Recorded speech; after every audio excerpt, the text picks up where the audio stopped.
कुशलता पाने का शिक्षा सही उपाय।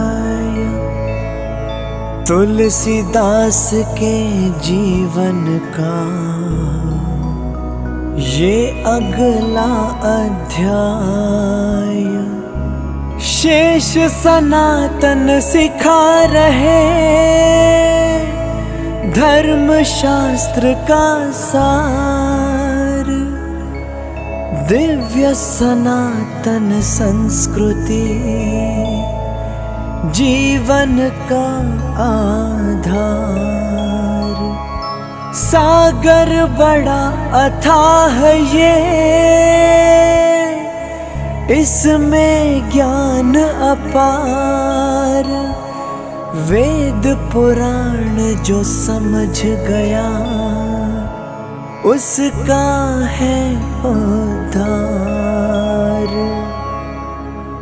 गुरु संगत और शिक्षा का तुलसी को है भान। इसी मार्ग पे चलने से जीवन बने महान।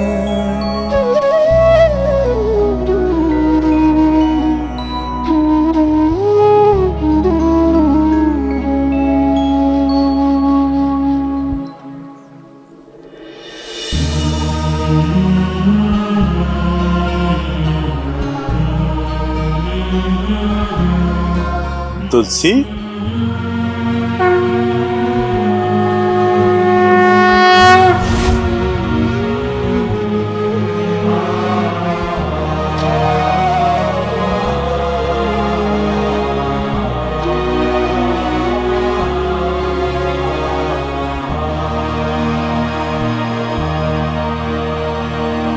पुत्र, कई वर्षों की शिक्षा के उपरांत अब तुम वेद पुराण और शास्त्रों की शिक्षा के विद्वान बन चुके हो। गुरुदेव, आपके मुख से निकले श्री वचन अपने आप में परिपूर्ण ज्ञान है। मैं सदैव एक जिज्ञासु विद्यार्थी रहूंगा गुरुदेव। आप महान विद्वान हैं। यही तुम्हारी सरलता है पुत्र। तुम अपने ज्ञान से संसार में यश और कीर्ति प्राप्त करोगे, किंतु उसके लिए अभी तुम्हारी थोड़ी शिक्षा शेष है। गुरुदेव, आपके आशीर्वाद से जो प्राप्त हो जाए सब शिरोधार्य है मुझे। किसी भी काव्य गद्य की रचना के लिए रचयिता को भाषा का ज्ञान अत्यंत आवश्यक है पुत्र। और अब तुम भाषा विज्ञान का अध्ययन कर चुके हो। अब तुम स्वतंत्र रूप से किसी भी विषय पर निबंध और अपने विचार लिख सकते हो, किंतु पठन और पाठन से ही अच्छा सुलेख किया जा सकता है। एक अच्छा पाठक ही एक अच्छा लेखक और कवि बन सकता है। जो आ गया गुरुदेव। आओ पुत्र।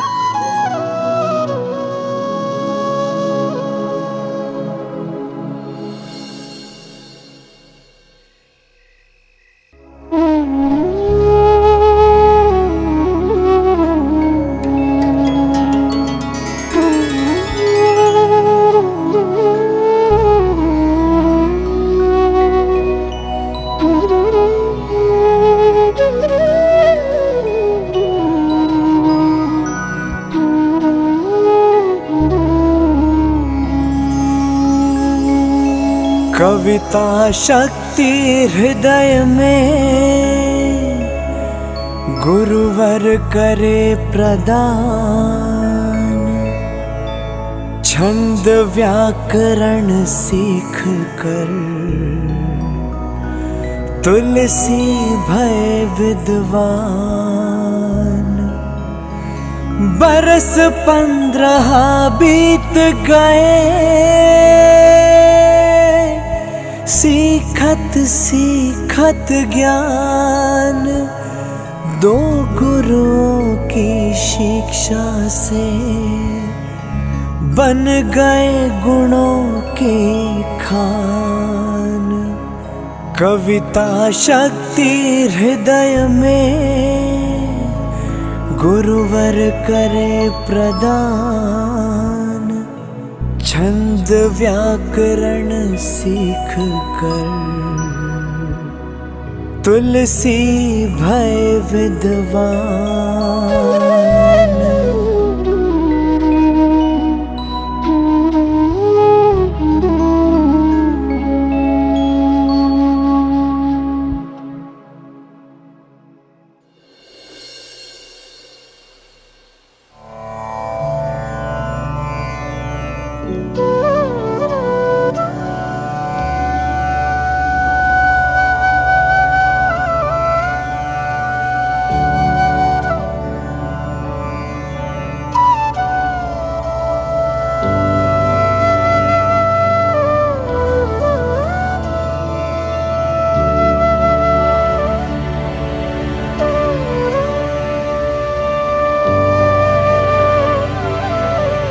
सदा सुखी रहो पुत्र, तुम्हारी शिक्षा पूर्ण हो चुकी है।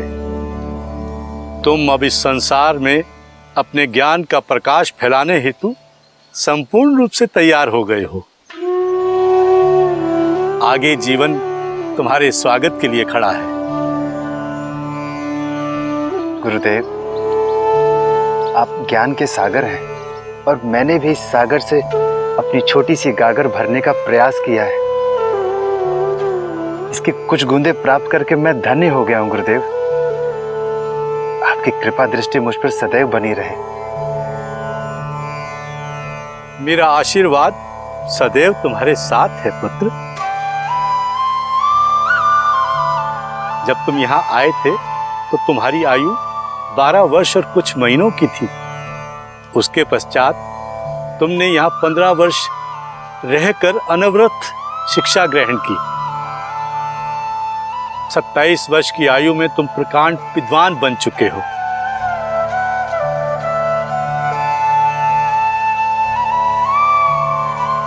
गुरुदेव, आपका आशीर्वाद ही मेरे लिए सर्वश्रेष्ठ शिक्षा है।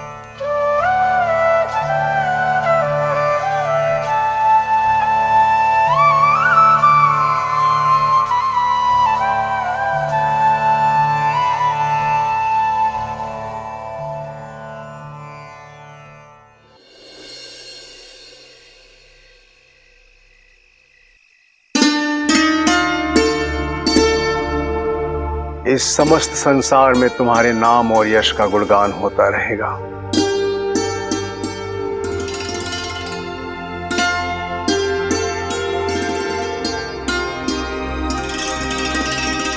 मेरा आशीर्वाद सदैव तुम्हारे साथ रहेगा। गुरुदेव, गुरुदेव, हे ईश्वर, ये कैसा संकेत है?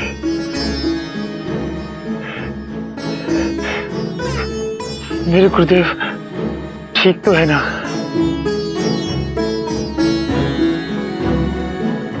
हे ईश्वर, मेरे गुरुदेव की रक्षा करना।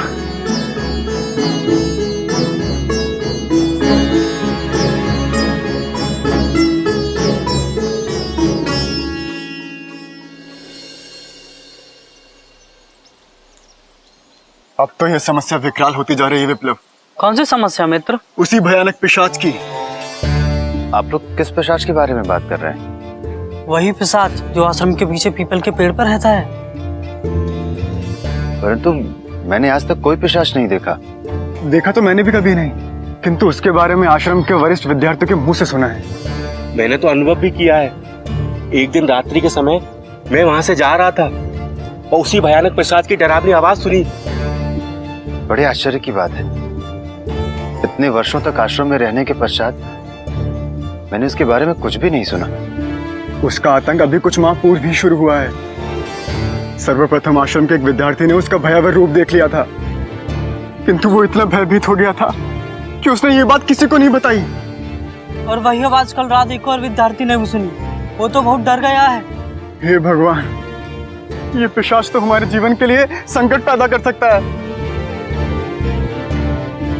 अवश्य कर सकता है, इसमें कोई संदेह नहीं। वो बहुत ही भयानक पिशाच है, उससे बच के रहना। उसके डर के कारण कोई उस तरफ आता जाता भी नहीं। तब तो मुझे उसे अवश्य देखना होगा। मुझे उसे मिलने की तीव्र इच्छा हो रही है। देखो तुलसी, यदि तुम्हें अपने प्राणों से प्रेम है तो उस तरफ मत जाना। उसके डर से मैंने रात्रि में विद्यालय के बाहर जाना भी छोड़ दिया है। और यदि लघु शंका आ गई तो? अरे उसके पिशाच के नाम से लघु शंका, तीव्र शंका सब छू मंतर हो जाती है। हे भगवान, यदि कोई ऐसा मंत्र भी होता जिससे भूत पिशाच हमारे पास ही नहीं आ पाते। यह तो बहुत ही गंभीर विषय है। और क्या कहा पंडित जी ने? वो इस बालक को अपना पुत्र नहीं मानते। उनके अनुसार ये एक मायावी है। अगर कठोर शब्द में कहूं तो एक मायावी पिशाच। भूत और पिशाच के डर के कारण मुझसे मेरा बचपन छिन गया। एक 4 वर्ष के बालक का बचपन पिशाच के भय के साये में खो गया। नहीं स्वामी जी, आपको जरूर इस बालक को लेकर कोई बहुत बड़ी भूल हुई है। ये बालक कोई साधारण बालक नहीं है, ये तो एक दानव है, दानव। हमने स्वयं अपनी आंखों से इसके विनाश की माया देखी है। मेरी तुलना लोग पिशाच से ही करते थे, तो निश्चित ही पिशाच तो बहुत भयावह होता होगा। मुझे बड़ों से जो स्नेह और दुलार मिलना चाहिए था, उसकी जगह मुझे दुत्कार ही मिली। आज मैं स्वयं उस पिशाच से मिलूंगा। तुम क्या कह रहे हो तुलसी? तुम्हारी मति मारी गई है क्या? हम लोग जाने की इच्छा है क्या? तुम हमारे गुरु भाई हो, हम तुम्हें वहां जाने की सलाह बिल्कुल नहीं देंगे। मैं किसी की सलाह से नहीं, स्वयं के मन से जा रहा हूं। और गुरु भाई होने के नाते तुम्हारे मन से पिशाच का भय निकालना भी तो मेरा ही कर्तव्य है ना। तुम क्या कोई तांत्रिक हो जो पिशाच को भयभीत करके भगा दोगे? मैं तांत्रिक नहीं, पर ईश्वर का भक्त तो हूं ना। और संसार में ईश्वर से बड़ी कोई शक्ति नहीं होती। तुम्हारा कथन सही है, परंतु वो पिशाच तो बहुत शक्तिशाली है, और हमें तो ये भी नहीं पता कि उससे बचने का उपाय क्या है।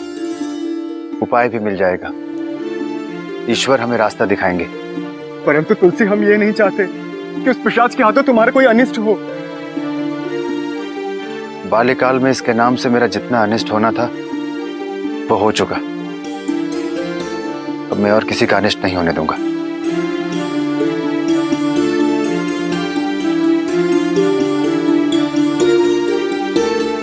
कहीं तुलसी की मति को पिशाच ने भ्रमित तो नहीं कर दिया?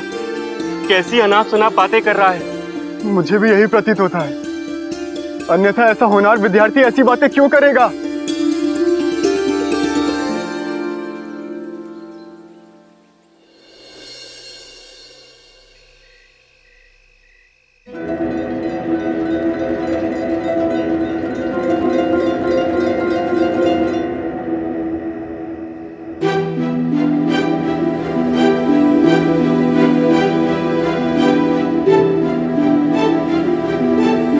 ये तो वही पेड़ है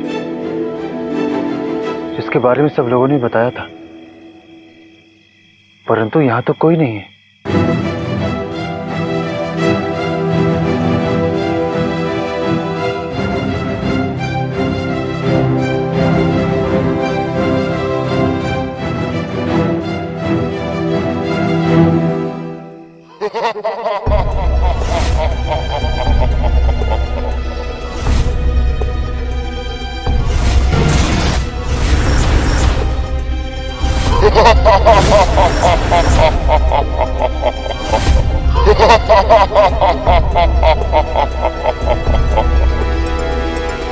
वोट माना तो स्वयं मौत के मुंह में चलकर आ गया है।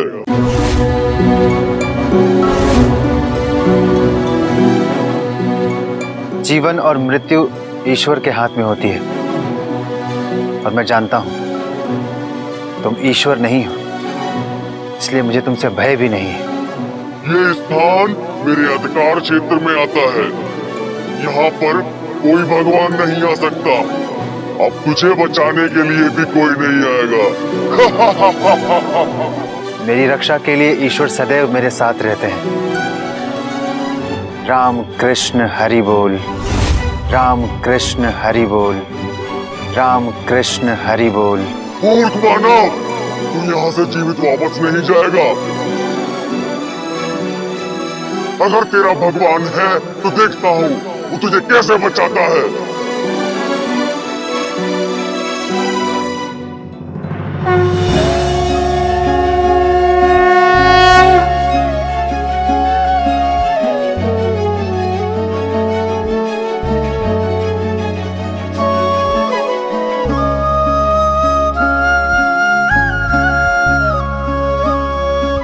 मैंने तुमसे कहा था कि तुम मुझे हानि नहीं पहुंचा सकते।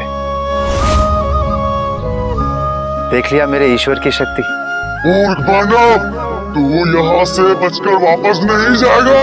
मैं तो आया था तुम्हें चेतावनी देने के लिए, ताकि आज के बाद तुम किसी को डराने का प्रयत्न न कर सको। तू मुझे चेतावनी दे रहा है? ये स्थान मेरा है, यहाँ जो भी आएगा उसे मृत्यु प्राप्त होगी। तू तो बच गया, लेकिन बाकी लोगों को कैसे बचाएगा? उसका भी उपाय शीघ्र ढूंढ लूंगा।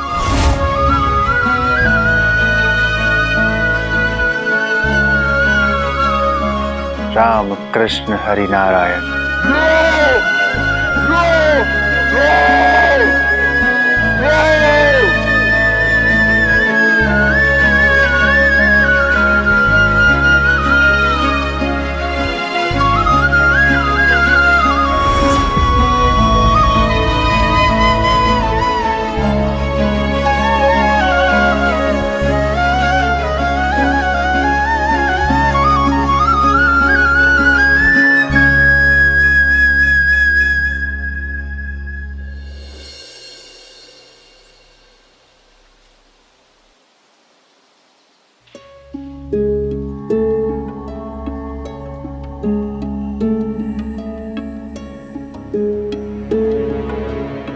हे परमात्मा, उस पिशाच ने तो आश्रम में भय का वातावरण निर्मित कर दिया है। इसीलिए लोग भूत पिशाच से इतना डरते हैं। लोगों के मन से इन बुरी शक्तियों का भय दूर करना होगा। मनुष्य इनसे लड़ सकता है यदि उनके मन से भय दूर हो जाए। कोई उपाय करना होगा ताकि लोग उनसे डरे नहीं, अपितु डटकर उनका सामना करें।